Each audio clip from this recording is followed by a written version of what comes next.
Tarisland global launch is coming closer, and I will be making a list of guys that you guys can check out so you guys are ready for Tarisland launch. In today's video, we are checking out the crafting guide. I'll be letting you guys know everything you need to know about the life skills, crafting, what kind of crafting you guys should choose, how you should go about crafting. So let's jump right into the video. Today's video is sponsored by LagoFast. LagoFast is an app that you guys can download, and it will help you with your ping and connection and FPS boost. As you guys know, cross play is very important in Tarisland. You can cross play between servers to do dungeons, raids, PvP, world bosses. So having a good connection is super important. And LagoFast is very easy to use. All you have to do is just get the app, load it up, search Tarisland, and it will route the best connection for you. There's also a lot of other settings that you can check out to optimize your gaming experience. So make sure you guys check out LagoFast. You can go through their website, you can download it and sign up for free, even test out it for free if you want to. Make sure you check the link in the description below to check out the game with LagoFast. So crafting. The first thing, when you start leveling up, you'll get a quest to unlock crafting. You want to be doing this quest the second you get it, and I will tell you in a second why. But basically, you guys will come here. This is the main city, and right here the trading post is where you can choose crafting, and here you have all the crafting options, and you can change your crafting.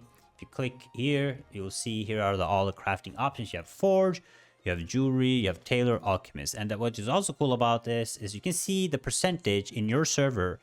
What percentage has jewelry is 26% of players have jewelry in this server. 28% have alchemist, tailor, forge. You can switch between these later on, so you can change between the crafting, but you will lose the progress. Let's say you have 1,000 proficiency progress in alchemist, and you switch to forge, you'll start from 0, but once you go back to alchemist, you'll keep that 1,000 that you had before. But basically, you go here with the forge, you can craft some armor sets or armor, and then these bombs and cardiac booster. Cardiac booster is nice for reviving teammates in raids and dungeons, and the advanced bomb, copper bomb, is for exploration. Then jewelry, you'll have same gear, and then gems, and then tailor have this, and backspace. And then alchemist has potions and emblems and runes. So these are the 4 crafting options. And the reason I'm telling you that the second you start the game, the second you get the quest, you want to be fast with this is because this game has something called Vigor.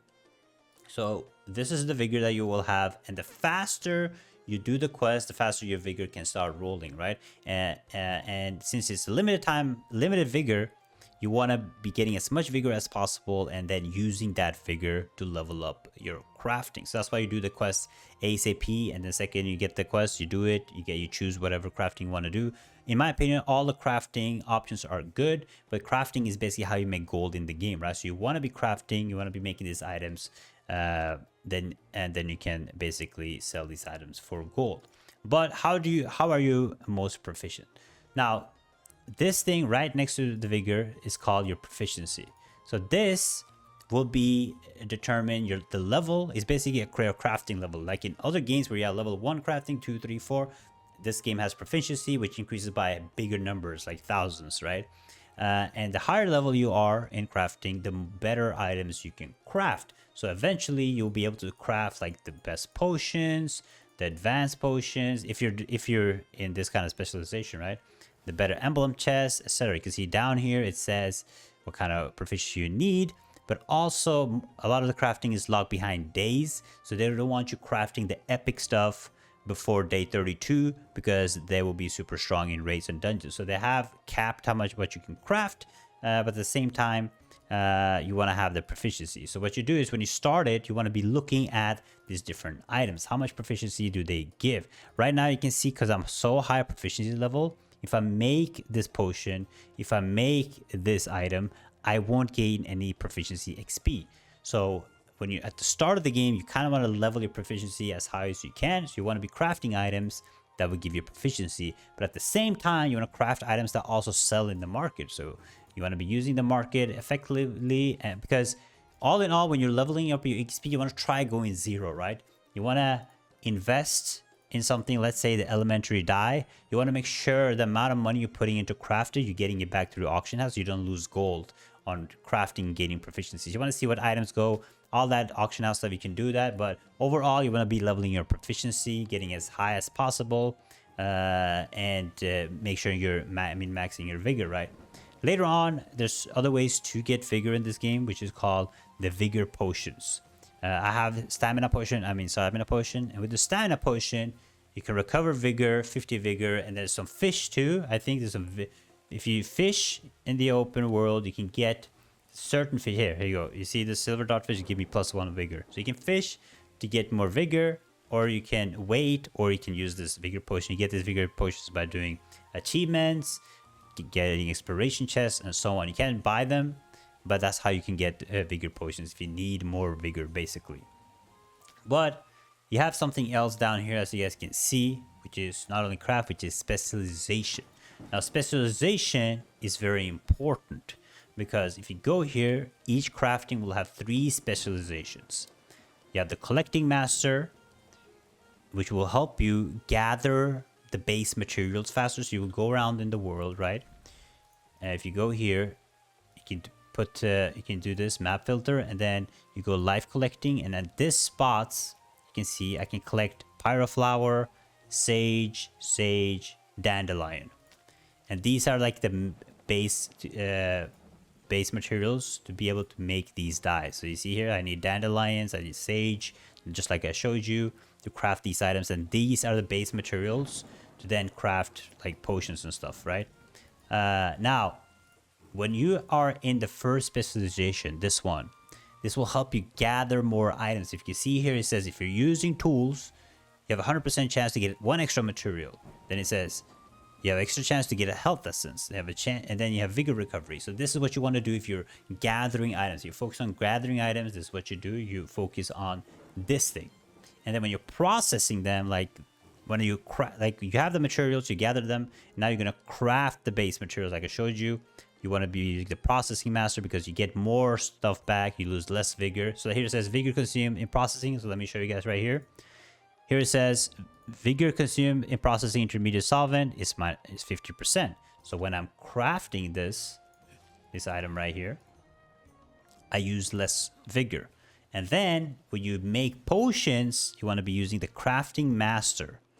You see advanced potions you get extra potions, extra items, extra emblems. So when I'm making potions, let's say I'm making this intermediate potion, it says here, right here, if you use these specializations, I can get more potions every time I craft. I have a chance to get them. So you want to be using the specialization in a way that you can, and this is very important. You are able to switch your specialization every hour. So if I switch to this, say right now I don't have any base materials and I need to craft.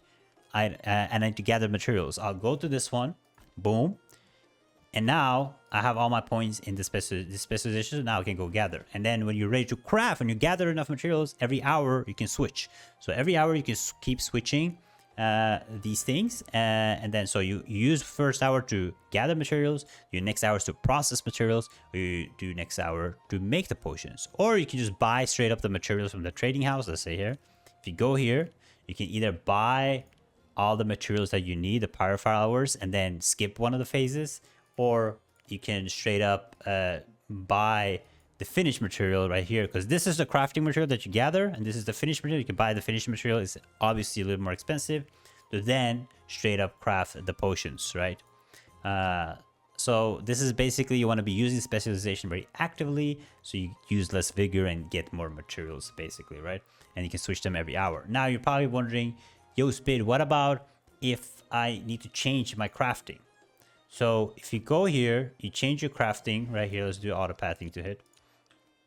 Let's say I want to learn jewel crafting. Okay, so I go here. I'll go to I go here and I say, hey, I want to learn jewel crafting. Okay, I'm done with my alchemy. It will take me there. I will talk to this person. I'll be like, hey, my man, I'm done with this thing. I'm gonna learn. So here it says you lose all your proficiency in alchemist, and you go to jewel proficiency, boom. And then when you change this, there'll be a longer cooldown. So you keep your vigor and you get new specialization. So now I can go here and I can invest in specialization. This is also very important that you're investing. And these coins that to increase the level, you get through exploration. I'll show you in a second. So here you can max the amount of vigor you can hold. You can have higher vigor recovery time, and you want to make sure you unlock this also as fast as possible, so you can min max on your vigor system, right?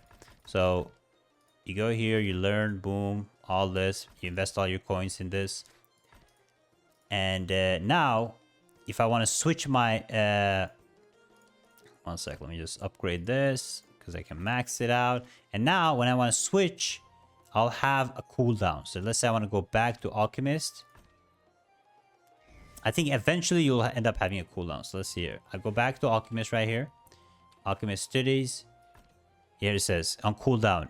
In an hour I can switch back, and then I think it increases. But as you can see, like I mentioned earlier, you keep the Alchemist proficiency at 1300. So you're not going to end up resetting your previous crafting proficiency.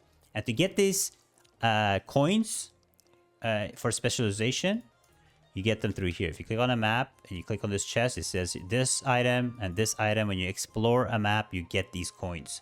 And by doing raids and stuff, I think too, you get these coins. But that is basically what crafting is all about. I hope that was very simple for you. Just make sure you guys, you're using Vigor, increase your proficiency, you can make the better items.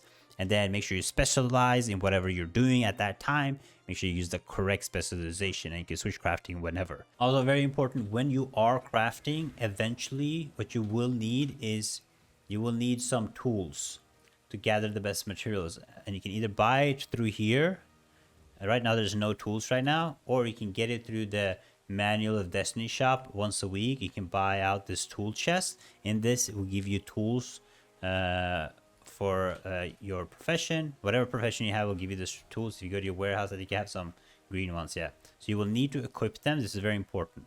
So when you're actually gathering out there, like I said, if you're out here, you're gathering yellow crystals, for example, you want to go here, click on items, click on whatever you have here, and you can move these items down to your crafting bar. So you want to have them equipped, and you want to make sure that you're not wasting vigor, because sometimes like a tool has like 10 tries, and after 10 tries it disappears. And so if you're gathering something without a tool, you get the base item. So each item has like rarity, so it's normal, green, blue, all that stuff. And if you don't have the tool, you're not getting the blue item. You need a blue tool to get a blue item.